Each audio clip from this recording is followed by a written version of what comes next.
It's a pleasure to be here. My name's Alexandre. I work for the Samaritans, and I've been asked today just to share a couple of facts and myths with you around suicide. Then I'm going to go on and look at emotional health and talk a little bit about emotional health, and then that's how you can possibly help someone else. And then what I'd like to do is just briefly look a little bit at Samaritans and how we can help too. So just to summarise, we're going to look at the myth, the facts, the myths, that emotional first aid, and the Samaritans.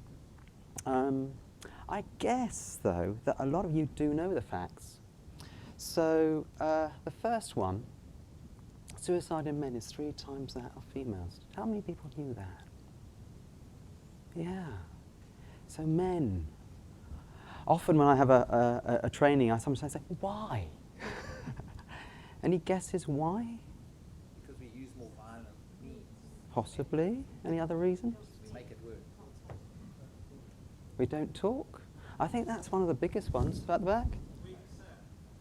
The weakest sex. Great. I've now worked out I've got a good interactive audience.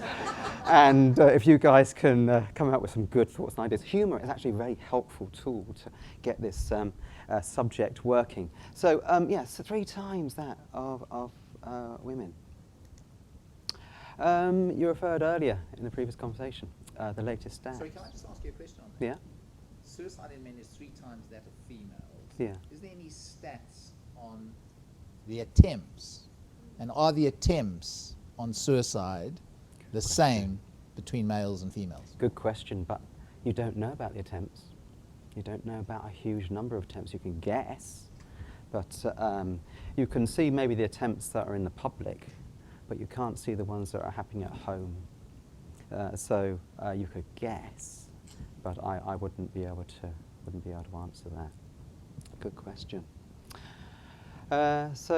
Last year, well, if you notice that's 2018, it takes about a year or so for the coroner to actually be able to go through and work out what the cause of deaths are across. So it's only the coroner that can actually give the verdict of suicide. But often, as there's so much stigma around it, it could be death by misadventure, a whole range of different things. So that is an underreported figure. We believe it's much higher than that. So previous year, 5,800. So that's a huge jump, isn't it? Huge jump in suicide. So in 2018, there was roughly 1 suicide every 90 minutes. Today, it's 1 suicide every 81 minutes. That's how frequent suicide is. And if you're looking at the risk groups, it's men, it's white men, it's white working class men generally, which make up 80% of the suicides. Men in their 30s, 40s and 50s are the highest risk group. And it peaks in this group, 45 to 49. Why is it midlife, do you think? What's happening in midlife? I don't have the answer to why. Possibly. Is this it? Yes, I think you're right. I think in your 20s and so, you've probably got some idea of why you want to be in midlife, yeah? So for me, maybe married, a couple of kids, enough money to 2 holidays a year, 1 to the sun, a car that works, a phone that works, all those kind of things.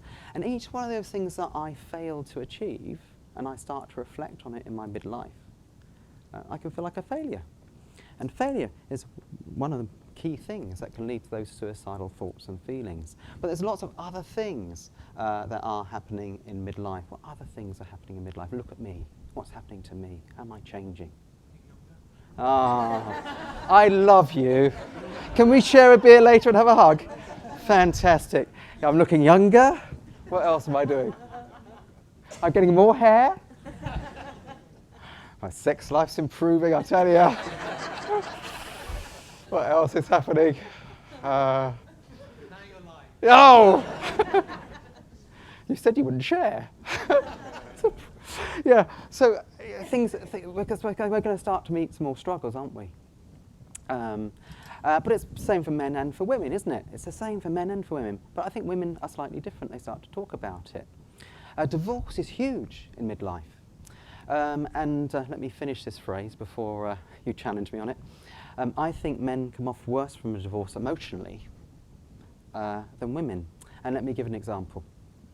So I'm married to Jo. Jo's my wife. My wife loves me. And if I've got a problem, I'll share my problem with Jo. And if Jo's got a problem, it's probably me. Yeah, she'll share it with me. But I work a lot with the rail industry and supporting the rail industry. And we've got some, you mentioned Afrikaan, Class A man, that kind, you've got the picture, yeah? So some of those guys are quite tough out there. And so I say, are you going to share your problems with your workmates? Oh, no.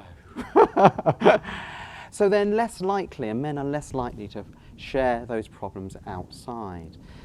So maybe a time of divorce, what then happens? Well, my main emotional support is removed, yeah? So Jo, but let's look at Jo. Jo, if she's got a problem, she'll not only share it with me, but who else is she sharing it with? Friends, keep going.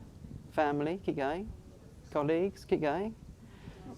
The dog, yes, the coffee shop, the person in the bus queue. My word, it's probably on Facebook. She's sharing it in huge numbers of places, yeah? So there you go. But also, as she's sharing that story, she's been sharing it regularly, hasn't she? And so her friends, the problem of Jason has been an ongoing problem over the last, how long have we been married? 7 years, yeah? And she gets that incremental. She's developed the language, the support group, the confidence. Therefore, there's no huge, big emotional lorry to drive over those relationships, aren't they? Because they've been built up bit by bit. Okay, so there I am. I'm now divorced from Jo. Divorce brings a lot of problems, doesn't it? Financial worries, what have you. Who's going to get the kids, Oh, and then actually something else might be happening too. Let's say my dad's getting older. Maybe he's now in a care home. My mum's died. Can I tell her about that? Is she there for me? No, I kind of broken that relationship. So I turned to my friends, if I was in the rail industry, on the track. No. Now, if you don't talk about those emotions and feelings, well, actually, they can build up and cause a huge amount of pressure. Now, men and women can take a huge amount of pressure. They're a bit like a champagne bottle. But sooner or later, you put enough pressure in that bottle, it goes pop. And that pop could be suicide. So, if you've got that person you can talk to, as we had your story, you had, I think, 30 people or so, yeah, who you can talk to. And I think it's not just one person. If you're thinking of a safety net, think of a net and all the chains around. So if you bounce on one, all of those guys are being supported as well. It's not just one thing that you need support from. It's a community. It's incredible how you talked about your work, your friends and things like that. It's going to be your whole community. So men, highest risk group. Oh, you probably know these too. These are some myths, and so let me have a quick one. You have to be mentally ill to think about suicide. So all those that think it's true, put your hand up. And all those who think it's false, put your hand up. Okay, so you already know that one. Yeah, people die by suicide and they are not mentally ill. But there's a lot of stigma about mental illness, and people would not want to talk about it because maybe of the opinion that they have. Some people would think, well, depression is a big indicator. If you're depressed, there's a good chance you'll go on to take life by suicide.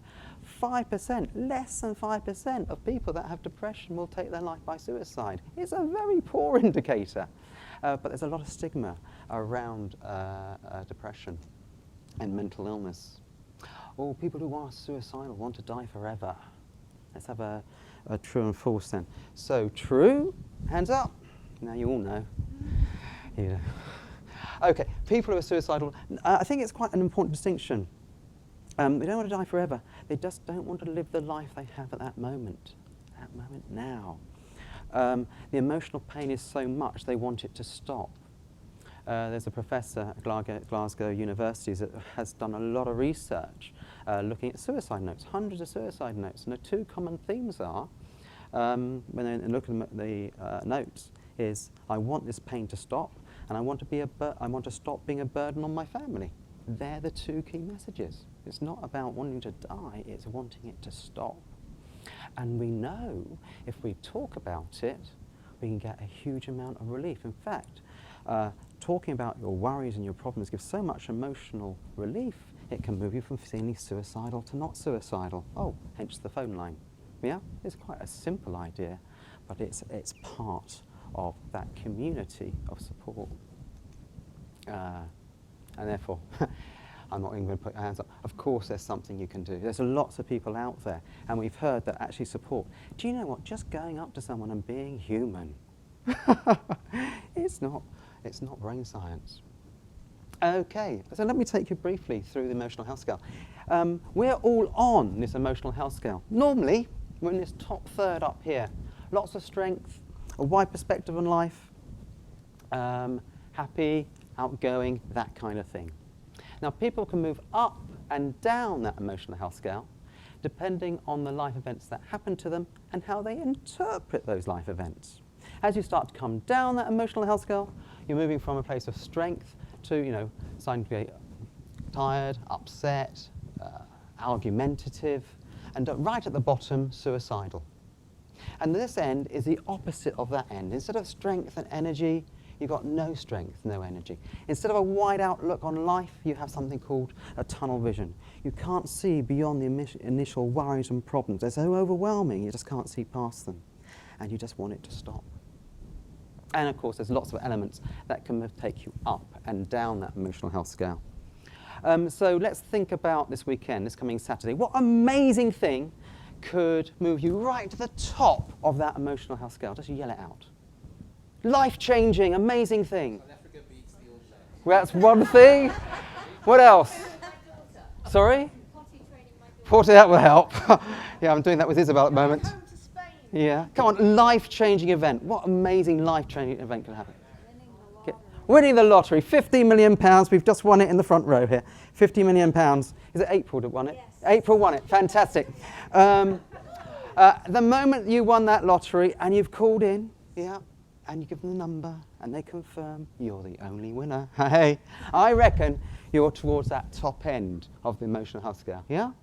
Do you stay there forever? Why not?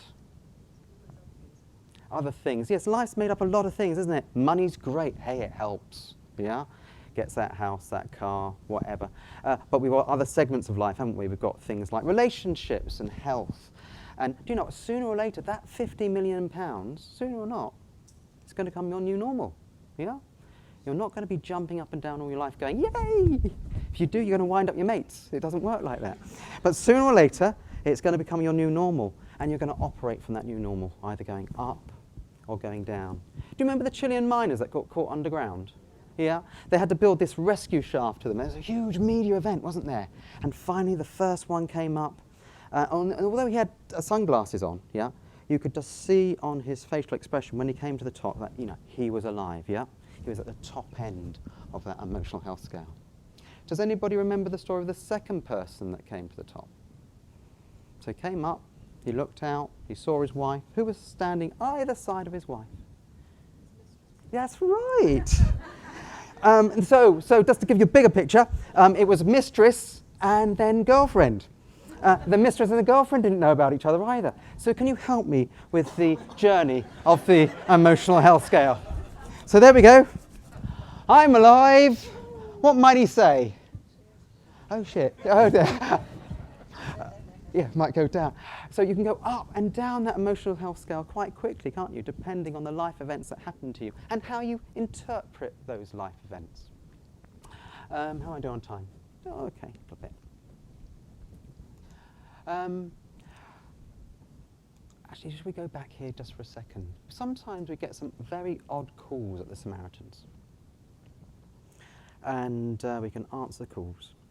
And sometimes they might say,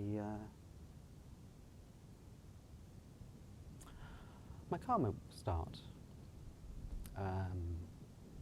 I've lost my car keys. My toaster's blown. Why would somebody call the Samaritans to tell them that their toaster's blown? Because they can't say they think it's rude. Yeah, that could be it. That's definitely one reason. Any other reasons? No one else to tell. No one else to talk to? Straw that breaks the camel's back. Straw that breaks the camel's back. Yes, they may have had many of those little life events. In fact, it could be a collection of normal life events, yeah? But because there's been a collection of them, I don't know, lost their job, couldn't get a job. Maybe one of their big things was going to the football, yeah? And they had season tickets, but they could no longer afford that. That's where their community was. They now can't, their social lives collapse, they can't go to the pub because of some other issues and problems and finances. Maybe 6 months later, the wife leaves them. Not only leaves them, but takes the 2 kids, moves 70 miles away. Access to those kids is really difficult.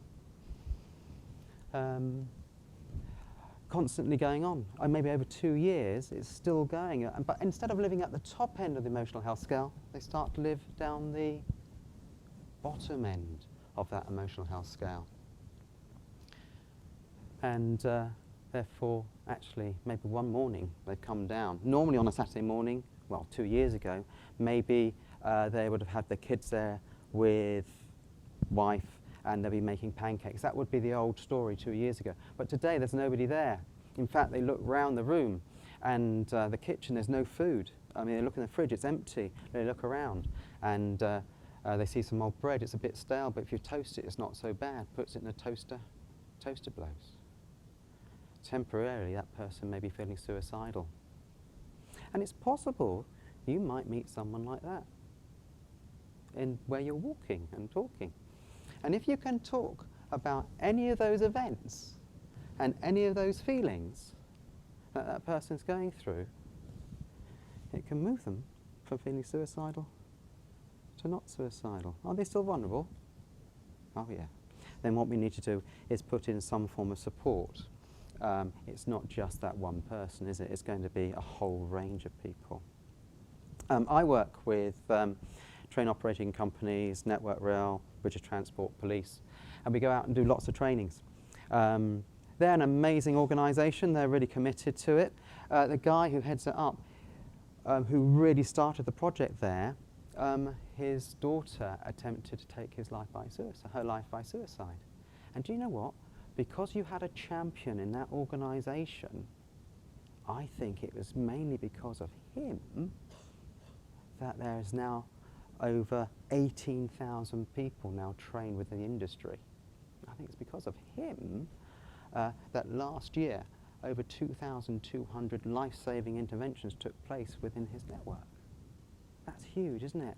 And it's often the personal stories and those champions. If you want to change a culture in an organisation, you get the person as close to the top who's got a story to share and shares it, and that gives permission for everybody else in that organisation to then start to talk about it. And I tell you what, if you talk about it, you could save a life. You could save thousands of lives. It's amazing, isn't it? So that's the emotional health scale. We were beautifully introduced at the beginning. There's lots of things about the Samaritans. It's not just a phone line. It incorporates into lots of society. Each branch are people like you. In fact, you guys could be a couple of branches just looking at you. And they are into schools, colleges. They support a whole range of different things. Let's say a school had a tragic event that happened there. Well, actually, that branch has a mum that goes there. Well, we go in with support. We get invited in. We are the local support. Yeah, I was chatting to a Samaritan volunteer just the other day. He's got a great job as a volunteer. He goes to festivals. He's part of the festival branch. He's been to the Reading Festival. He's been to that also very big one. I'm so untrendy. Which one? That's it. That's the one. Some of these festivals are, a whole week, 7 or 8 days. Yeah. And they go there for 7 or 8 days, and they run these. They go in maybe groups of 12 and have 4 people that would be available at each time. But in the noise and the busyness, there's a place and opportunity to have that conversation. Working onwards, we obviously are into training and to partnerships. So Network Rail is a big one. That's my baby. Well, there's a whole team of 12 of us with that, 3 trainers and what have you. There's other things we can do. You mentioned workplace training. And that is just so much a small part of the whole picture. Pull from as many different organisations and charities. Have a multi-layered approach. Don't just rely on one person. because that person may not be there in 5 or 10 years. Building that culture from the top and down. We've been very privileged to be able to work with some big people in the city and things like that. I think you've got PwC coming. We've been partnering with various groups of people which have helped us develop tools which are appropriate for the city. It's very important to have an appropriate tool, and they therefore provide real people and real stories.